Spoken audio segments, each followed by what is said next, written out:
ana ing sandangan sing tok agem. Apa mbok anggep Antasena ora ngerti sejatine sapa kowe?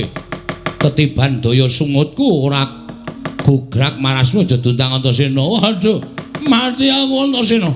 Lah kok dadi pet-petan kaya ngene kananku. Ora duwe kekuatan nglokro kaya ngene Antasena. Mati aku Antasena. Aduh. Antasena.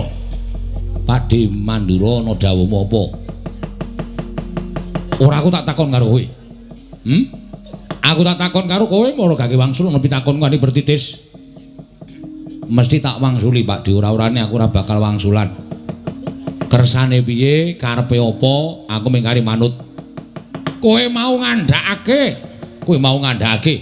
yen to daya ingkang prapta negara Ndarawati ingkang sayekti gawe peteng jagat Ndarawati.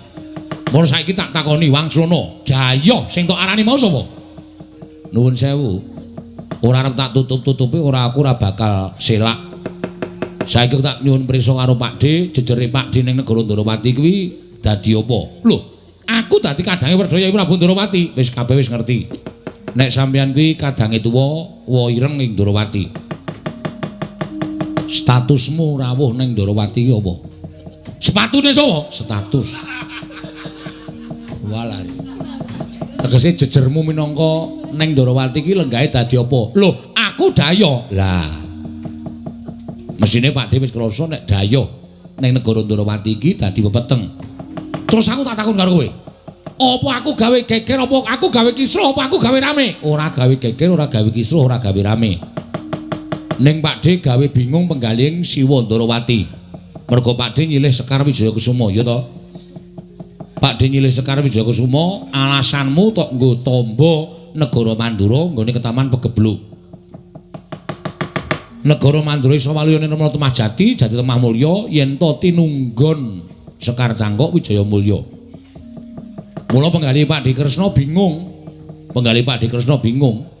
Arep maringake Sekar Wijayakusuma. Mongko kuwi pusaka nek ora maringake kok sik nyilih kadange Werda. Ya. Terus utusan karo Antasena kon ngrambengi perkara iki. Mula sing gedhe pangapuramu yen to aku ngarani Pakde dadi peteng tumraping negara Ndarawati. Wah, yen ngono tok sumbering perkara. Ora lem njaba adiku dhewe, Yai Prabu Ndarawati. Yen pancen ora entuk ya aja diparingi ngampil, ning ora sandadak memirang marang kadange tuwa. Terus sirmu, kowe minggir. Perkara iki perkaraku karo perkarane Kyai Prabu Ndarawati. Kowe aja melu-melu. Pakde tindak mau aku wis dipasrahi karo Pakde Ndarawati. Antasena, wakmu Mandura ladenana. Aja nganti gawe gerah penggali wakmu Mandura. Mula nek Pakde arep ketemu karo Siwa Ireng aku sing ora entuk. Lho, ora entuk piye? Aku wis diparingi Purbawasisa. Kowe iki derajate apa? Kowe iki ya mung Daya ning negara Ndarawati. Lah kok dadi kowe malah balekke Daya? Ora ana jamak lumrahing Daya kok mangsuli Daya. Nek aku ora entuk Purbawasisaning Siwa Ireng, aku ora bakal mangsulan karo Siwa Mandura. Ning gandeng aku entuk Purbawasisaning Iwa Kresna, aku peksa wani karo Pakde, balekke Pakde aja nganti ketemu karo Siwa Ireng. Wis ngono wae, saiki niatmu piye? Lho. Lah kok dadi kowe nanting niatku piye? Aku eneno dalan tak ketemu karo Kresna. Nek aku ora entuk, yen ngono kowe wani karo Pakdemu. Wit biyen Antasena iki ora tau wedi karo sapa-sapa. Aku karo wong tuwa ya wani, apa meneh karo bocah sak ngisorku aku wani. Gegaranku mung siji, aku bener. Aku bener karo sapa-sapa aku ora wedi. Aja kok jamak lumrahing titah swantah dewa mudhun wae nek Antasena bener, dasarku bener, aku ora bakal wedi karo sapa-sapa. Lho piye? Yang ngono kowe wani karo Baladewa, sing tak wedeni apa munun sewu lho nek aku kepeksa wani karo Pakde mergo aku entuk Purbawasisaning Siwa Kresna ing Ndarawati. Ora minggas ngareping Baladewa, pengen nyoba kadidayane Pakdemu. Ayo dijajal Baladewa apa Antasena ning kene sing menang. Yen taker kasekten karo Pakde Mandura. Wah, gandang dene aku. Tak ladeni Pakde ning nuwun sewu lho, Dik.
mungsuh karo pakdemu.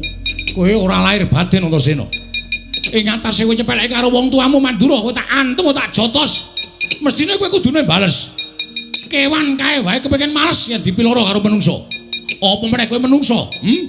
Lah kok dadi kowe ora bales karo Baladewa? Kowe nyepeleke karo aku. Kowe nyepeleke karo Nata Mandura ya ngono apa piye? Dik aku isih ngajeni karo sampean. Nek aku bales karo sampean, aku ngejotos karo sampean, sampeanku kewirangan. Sampean isin tur ya aku ora ngerti tata krama. Jroning peperangan ora ana tata krama. Jroning peperangan ora ana isin, jroning peperangan anane mung kowe apa aku sing tekaning pati. Ayo, nek pancen nyoba karo Baladewa, gage jotosen Baladewa. Nuwun sewu lho, sampeyan sing dawuh. Gage jotosen Baladewa. Nuwun sewu. Waduh, iki malah kesrimpet tang wayange. Nyuwun pangapura, Pakde. Tak nganggo nggon aku dhewe, rusak-rusak ora nempuhke. Ayo jotosen Baladewa. Nuwun sewu, sampeyan sing ngakon. Waduh!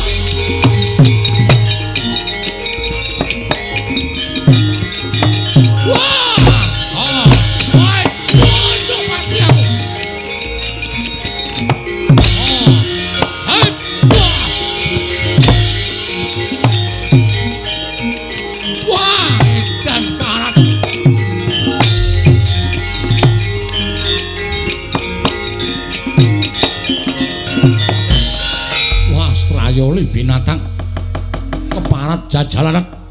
Wah, barang tak dawuh kon bales lha kok mak jelek ning dodo. Upama dudu Baladewa tak kira wis katriwandan ora eling Brawadasena. Yo, Antasena, kowe wani karo wakmu, kowe mentala karo wakmu Mandura. Yen ngono aku kudu mentala karo kowe. Yen aku ora mentala karo kowe, tangi aku iso ketemu karo Yai Prabu Ndorowati. Ayo, maju kene. Urung ngerti kekuwatane Nata Mandura Prabu Baladewa.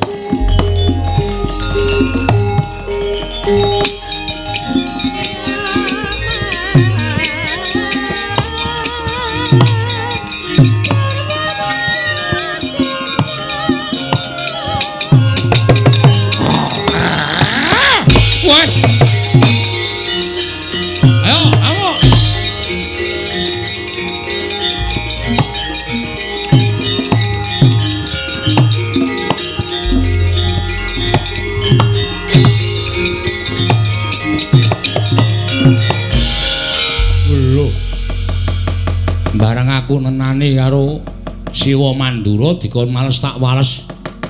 Wangune nesu Siwa Mandura. Ning jroning duka karo aku lah kok ngane-anehi temen. Aku lagi teko kok dicokot mongko ngreng kaya buta. Welah. Iki nek ora tak tenani jebul bener panggraitane atiku. Aku wis matur karo Siwa Ireng yen saking dadi pepeteng negara Ndorowati kuwi Daya wujude Siwa Mandura. Wah, syukur malah iso ngerti sapa sing arep gawe wisuna, sapa sing arep gawe geger negara Ndorowati. Pakde, kowe kok nyokot kaya buta. Kowe kuat nampani sungutku. Aku mengguru karo kowe, ning aku njaluk ngapura sadurunge, Pakde.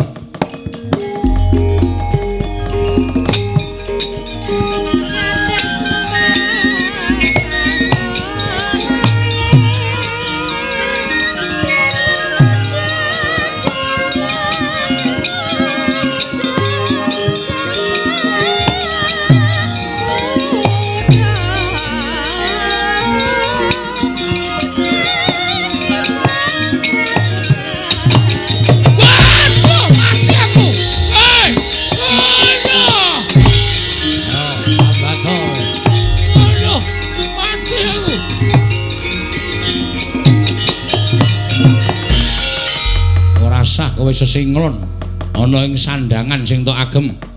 Apa mbok anggap Antasena ora ngerti sejatine sapa kowe? Ketiban daya sungutku ora gugrak marasmu aja duntang Antasena. Waduh, mati aku Antasena. Lah kok dadi pet-petan kaya kene kananku. Ora duwe kekuatan nglokro kaya ngene Antasena. Mati aku Antasena. Waduh.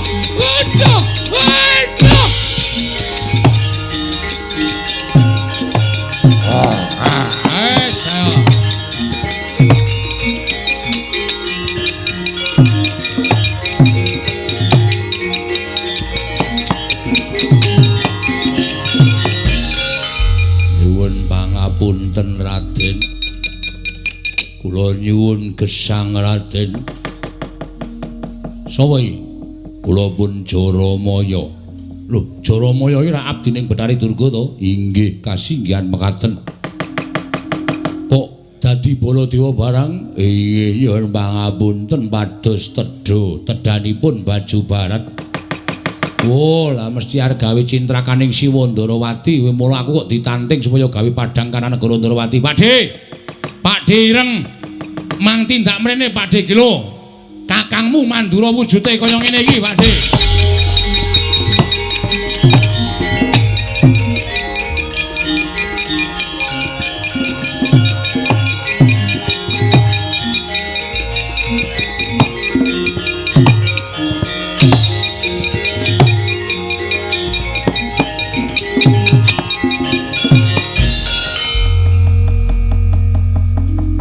Antasena Jaramaya. Sinuwun kula nyuwun pangapunten. Wela dalah. Mula ta mula aku ki rada cubriya. Mandura ingkang maune ora apa-apa. Lah kok dadi Kanjeng Koko Prabu rawuh ning negara Ndarawati ngendikake yen to telung candra Mandura ketaman pegebluk. Mongko akeh para kawula ingkang esuk lara sore ketiwasan, sore lara esuk kapralaya. Lah iya.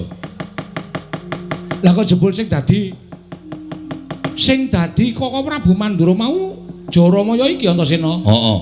Waduh, kula nyuwun pangapunten sinuwun. Kula nyuwun pangapunten. Kula lepat kula nyuwun gesang sinuwun. Aduh. Antasena, ngapa? Tok kapake. Kowe iki ora tumbak cucukan. Ora ana wong apa-apa, udah aduh. Inggih nyuwun pangapunten. Kula sampun dodo ing kalebatan kula. Aduh, Yung Antasena. Ngapa to? Tok kapake. Lho, tanganku di atas semua, lho. Aku ora ngopo-ngopo lho. Iki senengane tumbak cuma ora ana wong miloro kok udah aduh. Ya kowe tak ngapura wanton kowe jujur. Apa to wigatine dene kowe manjing negara Ndarawati? Iya, sejatosipun kula jauh. Oh, kepidak iki apa, Pakde? Tak kira nek batu baterai. Ono tak idak tak gelir mengarep kok uyung tak gelir mburi kok. Tak ijer-ijer kok. Aduh, mulese ra jamak-jamak. Ya yo ngapura karang ya ora ngerti kok ya. Wong edan ora kok ngaku wigatine apa? Dipun utus Pandya Betari Durga supados srana pejahipun titah srana tedhanipun Baju Barat. Kok ingkang mbok jangka aku sebabe apa? Iya. Krana panjenengan menika pengayonipun para Pandhawa menawi Gusti ing Ndarawati menika seda Pandhawa boten badhe kegiatan. Monggo Pandhawa menika klebet bocah Sukerta menika dados tedhanipun para Baju Barat. Ora ana ingkang ala tumama marang becik mula yen kowe arep mbudidaya mateni marang Nata Ndarawati kudu nganggo karti sampika sing luwih primpen ya mengko ndak kadenangan merga Ndarawati iki pamaning wong lante panggraitane. Inggih. Jaramaya wonten dawuh. Kowe tak lilani bali ya. Kandha karo Betari Durga yen kepengin mangan wong Ndarawati kanggo panganing para Baju Barat dina iki tak ajangi jembar leganing atiku. Oh inggih ngestakaken dawuh. Kula nyuwun pamit madhal pasilan. Sing ati-ati aja kaya bocah cilik. Raden Antasena kula nyuwun pamit. Bali kana. Tutuki gundulmu ora. Buta kok golek pangan kok ning negara liya. Ana ora ana pangan apa piye? Inggih wonten nanging kedah bocah Sukerta. Wis gawe omong. Oh, bocah Sukerta dadi panganing Baju Barat apa piye? Sembrono bali kana. Inggih, kula nyuwun pamit sinuwun. Sing ati-ati aja kaya bocah cilik Jaramaya.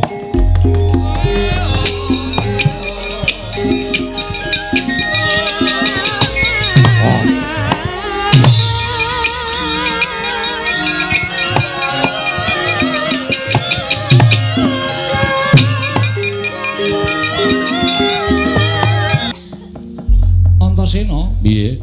Aku ngaturke panuwun ya.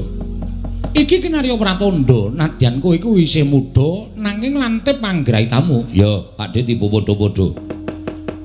Nek aja mung tekan semono. Lho, tekan semono piye? Aku mung arep nagih janji nagih janji apa? Jare sampean mau paring pangandikan Antasena nek kowe iso madhangke kahanan negara Ndrawati, kowe tak jarwani menyang endi bapakmu.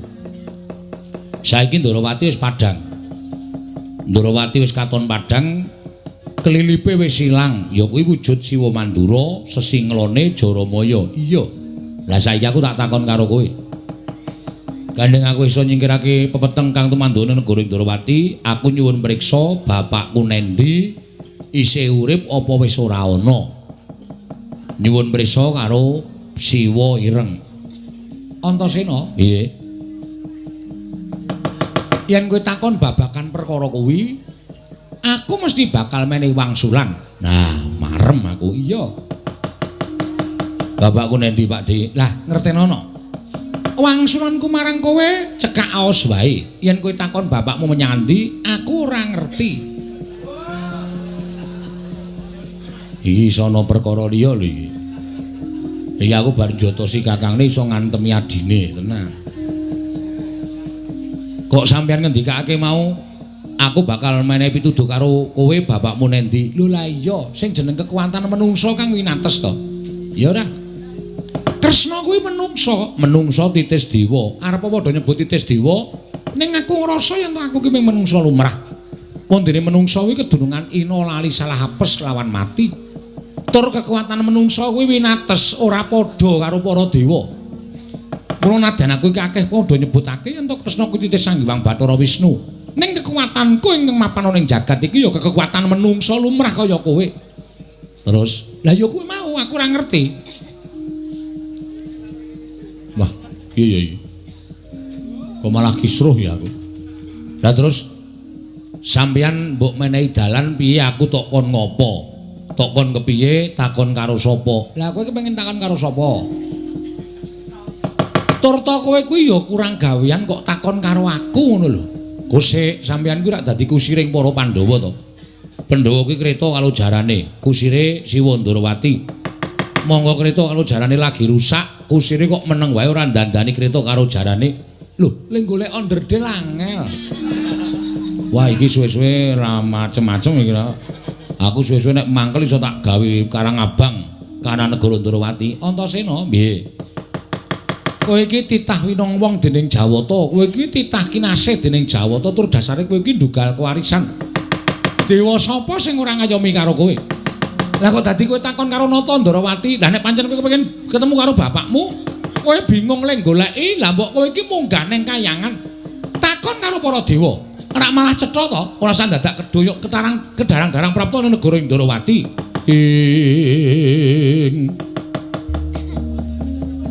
Tang samar pamoring sukma sinukmaya winaya wing asepi sumimen telenging kalbu pambukaning warana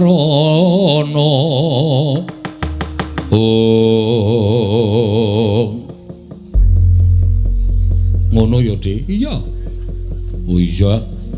Ya nek ngono tamu gane kayangan aku. Ya wis kono gek mangkat to. Mengko yen dewa ora ana sing ngerti bapakmu menyang endi, yen perlu kowe kuwi ya aja trima. Dewa iki ngerti marang mubahmu sing titah kok dadi ora ngerti karo bapakmu. Yen ngono dewane sing ngapus krama, dewane sing ngapus-apus. Dewa sing ora lantip panggrahitane ora pantes dadi dewa nek cara aku ngono. Terus ngamuk. Oh siap. Aku nek kon ngamuk ya senenge ra jamak-jamak ora. Dadi kok aku nek munggah kayangan Bathara Dewa tak takoni ora ngerti bapakku nendi. Isih urip ya wis tekaning pati, aku ngamuk. Ngamuk kok. Nek aku kalah, ora nek kowe kalah, wong kowe iki digdaya, kowe iki ampuh kok. Kowe iki ngungkuli pil. Wus. Edan Kresna saiki lucu tenan. Mbok mengko kowe melu gara-gara. Hus, nambimu. Wong aku ya mung nirokke Petruk kan sik omong kaya ngono. Aja tak tirokke sampean ki ratu kok nirokke Petruk. Ora. Munggah Antasena njaluk pamit. Dewa tak takoni bapakku ora ngerti lenggahe urip apa mati ora iso ngandhake. Aja takon dosa. Antasena ora bakal wegah yen to mungsuh para dewa. Sing ati-ati ya Nger. Ya, Pakde nyuwun pamit. Iya Antasena.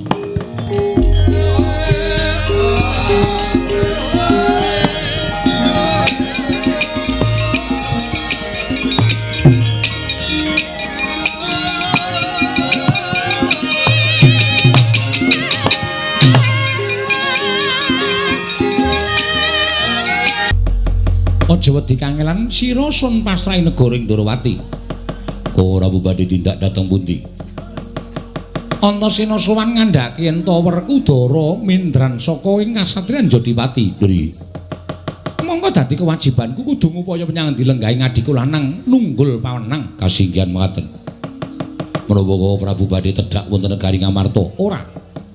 Badhe tedhak dhateng pundi? Tak jujuk Karang Kadempel.